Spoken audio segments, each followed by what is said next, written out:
good morning, and welcome back to Whispering Hope Daily Lesson Study Review here with us. We are studying this week the New Testament Hope, and our topic for today is At the Sound of the Trumpet. But before we go into our discussion, we'll ask Elder Ellis to do our opening prayer for us, after which I'll read our memory text for this week. Let us pray. Father in heaven, we want to thank you for waking us up this morning. Thank you, God, for watching over us over the dark hours of the night and for bringing us through so that we can come in the bloom of life to face the challenges of this wonderful Wednesday. We ask that you would be with us even as we go through the lesson study and as we go through the rest of the day. Holy Spirit, speak to our hearts so that we would be able to understand the lesson, we would be able to rightly divide the word of truth. And grant that this lesson would be a blessing to all the hearers and all the readers, so that we all could be edified and become more knowledgeable to your coming. In Jesus' name. Amen. And our memory text for this week is taken from 1 John chapter 5, verses 11 and 12. And it says, "And this is the testimony that God has given us eternal life. And this life is in his Son. He who has the Son has life. He who does not have the Son of God does not have life." And looking at this text, Elder Ellis, would you be willing to share with us what insights and main points you get from our memory text this week? When I look at this text, what I see, text says this is the testimony, right? That God has given us eternal life. Thankful for that. God is the one who gives eternal life. And then it goes on to say, and this life is in his Son, Jesus Christ. And Jesus himself says, I am the way, the truth, and the life. And the text goes on to say, he who has the Son has life. Which means that once we believe in Jesus Christ, and this belief is more than just a mental assent, mental acceptance of Jesus. Once we believe and we are willing to do what Jesus says, we have eternal life, and this is a guarantee. But then the text goes on to say, he who does not have the Son of God does not have life. And this is very, very scary, because I know that there are many religions apart from Christianity, and one does not perhaps have to be within the religion of Christianity, because this text is saying he who believes in Christ. Once they believe in Christ, but there are many, like I said before, religions that do not believe in Christ. Many people do not believe in Christ. They believe in all manner of things, and that's the scary part. The text is rather clear. Those who do not believe in Christ do not have life. Amen, amen. So we're going to go right into our discussion this morning. There are many people in our world that believe that when their family members and friends and loved ones die, they are in heaven. And we hear this at most funerals. But what is wrong with this theory? This theology that is being preached at some funeral services, I think this is to bring comfort to the bereaved. Yes, it's being at a funeral or dealing with a death can be very, very, very grievesome, if I'm to use a word like that. People grieve, people are in grief at funerals. Their loved ones have passed away. And so sometimes some preachers at the funeral service, they tell you all sort of thing. Oh, this person is in heaven looking down. They are in a better place and all these things. But this is not consistent with the theology of the Bible's teaching. And what is wrong? In so many ways. In so many ways, it is contrary to the teaching of Jesus Christ. Jesus speaks of a resurrection. But if when one dies, they go straight to heaven, there is no resurrection. And also this seems to depict that everybody that dies go to heaven, which means that there is no first resurrection and second resurrection. There is no heaven and hell. Everybody goes to heaven. That is contrary to what the Word of God says. Now, the memory text also says that he who has the Son, or he who believes in the Son of God, has everlasting life. But he who does not believe do not have everlasting life. Yes, they might live here, but when they die, according to the scripture, they would come up to face the second death. This thing that is being preached at graveside and at funerals about people going straight to heaven, that clearly does not tell you that whether you believe in Jesus or you do not believe in Jesus, what would be your lot? It means everybody goes to heaven. And so when we look at what we studied over the past weeks, we saw in the book of Jude that Jesus resurrected Moses. Moses was not in heaven, but Jesus resurrected him, and then he went to heaven. We saw Elijah. When Elijah raised the woman of Zarephath, the widow of Zarephath's son, he was not called from heaven, neither was the Shunammite's son called from heaven. He was right here, right on earth, when Elisha raised him. We also look in the New Testament where Jesus also, as he raised Jairus' daughter and the son of the widow of Nain and also Lazarus, he did not call them back from heaven, went to Lazarus' grave and say, Lazarus, come forth. So this myth, this thing that is being proffered that when one dies, they go straight to heaven, that is definitely contrary to the Word of God. Amen. So I'm going to ask you, Elder Ellis, to turn to 1 Thessalonians chapter 4, verses 13 to 18. You're going to read that for us, and you're going to tell us, how did Paul correct this misconception? Okay, 1 Thessalonians chapter 4, verses 13 to 18.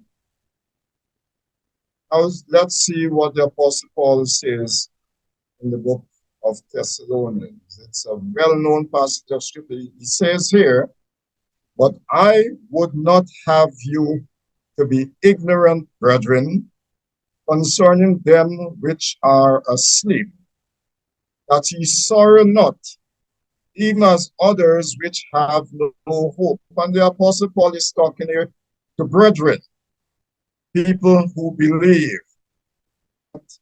Those who are asleep, that's not the end of it. It says, for if we believe that Jesus died and rose again, even so, them also which sleep in Jesus will God bring with him. For this we say unto you by the word of the Lord, that we which are alive and remain unto the coming of the Lord shall not prevent them which are asleep. For the Lord himself shall descend from heaven with a shout, with the voice of the archangel, and with the trump of God, and the dead in Christ shall rise first. Then we which are alive and remain shall be caught up together with them in the clouds to meet the Lord in the air, and so shall we ever be with the Lord. Wherefore, comfort one another with these words. Now, as I said earlier, at funerals where we have people who are putting forward false theology, they tell you that when people die, they go straight to heaven. That's, in a sense, to try to comfort the bereaved. But the Apostle Paul is speaking here to the Thessalonians, and he is saying, look, those who are asleep in Christ, they are in the grave. He's actually saying that they are asleep, they are in the grave. And those who are alive when Jesus comes, they would have no advantage over those who are dead, the dead in Christ. Because the Thessalonians believe that only those who are alive will go to heaven. And so, the Apostle Paul is saying, the dead in Christ will wake up at the sound of Jesus' coming. He's also saying, whilst the dead in Christ, when they are resurrected, the living in Christ will both be joined or both be taken up to meet the Lord in the clouds. So there would be no advantage between the living and the dead. And he did not say the dead, he said those who are asleep. So the dead in Christ, and as we have been studying over the past weeks, they are, as it were, in a sleep. So the Apostle Paul says that we can take comfort in this, that just as how Jesus was resurrected, the dead will be resurrected, and there would be some who would not face death. They would be translated, as it were, but all the believers, and this ties right back with the memory text, that he who has the Son, he who believes in the Son, has eternal life. Amen. So as Christians, we are happy, or we are elated when we speak of the second coming. Like you said, we have hope for Christ coming for the first resurrection. Now, what is the reason why Christians have this hope in anticipation of the sound of the trumpet? Well, Christ gives us this hope. Jesus has said it. We studied last week that Jesus rose from the dead. He rose from the grave. And the Bible says that he was the first fruit of those that slept, which is, this really was like a pattern. This was like a figure. This was like a shadow. In fact, this was the real deal. But this was an example for us, the Christians, who will sleep. And Jesus said it. He said, look, let not your heart be troubled. Ye believe in God, believe also in me. In my Father's house are many mansions. I go to prepare a place And if I go to prepare a place for you, I will come again and take you unto myself, so that where I am, there ye also will be. So we have the hope. We have the hope in the coming of the Lord. And God's promises are always sure. They are yea and amen. We have this confidence that when the trumpet sounds, it will be loud enough to wake the sleeping dead, so that they could be reunited with our Lord and Savior. Amen. So the hope in the final resurrection brought comfort to the grieving Thessalonians. Should the same hope help us face with confidence the painful moments when the cold grip of death takes loved ones from us? Oh yes, oh yes, oh yes. The same hope, because hope, this is what God has given us. He has demonstrated this. He has demonstrated his love for us. He did this whilst we were yet sinners. He came and died for us. And what we have seen is that the death of Christ was just one phase to seal our eternal life for us who believe. But then the resurrection, that also put the final touch to it, to show us that look what Jesus has done for us. In fact, he has, as it were, conquered death. Not only has he conquered death, but he has put the plan in place that sin would be eradicated. And so once we have that hope in Jesus, a hope in the coming of the Lord, the same hope that the Thessalonians were given through the preaching of the Apostle Paul and the letter to the Thessalonians, it's the same hope we have. It's the same hope Adam has way back from the time man fell into sin.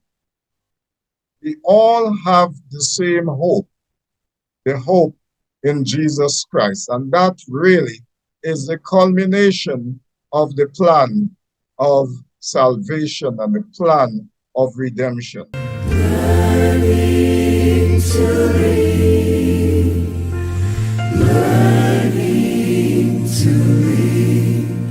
I'm learning to live on Jesus,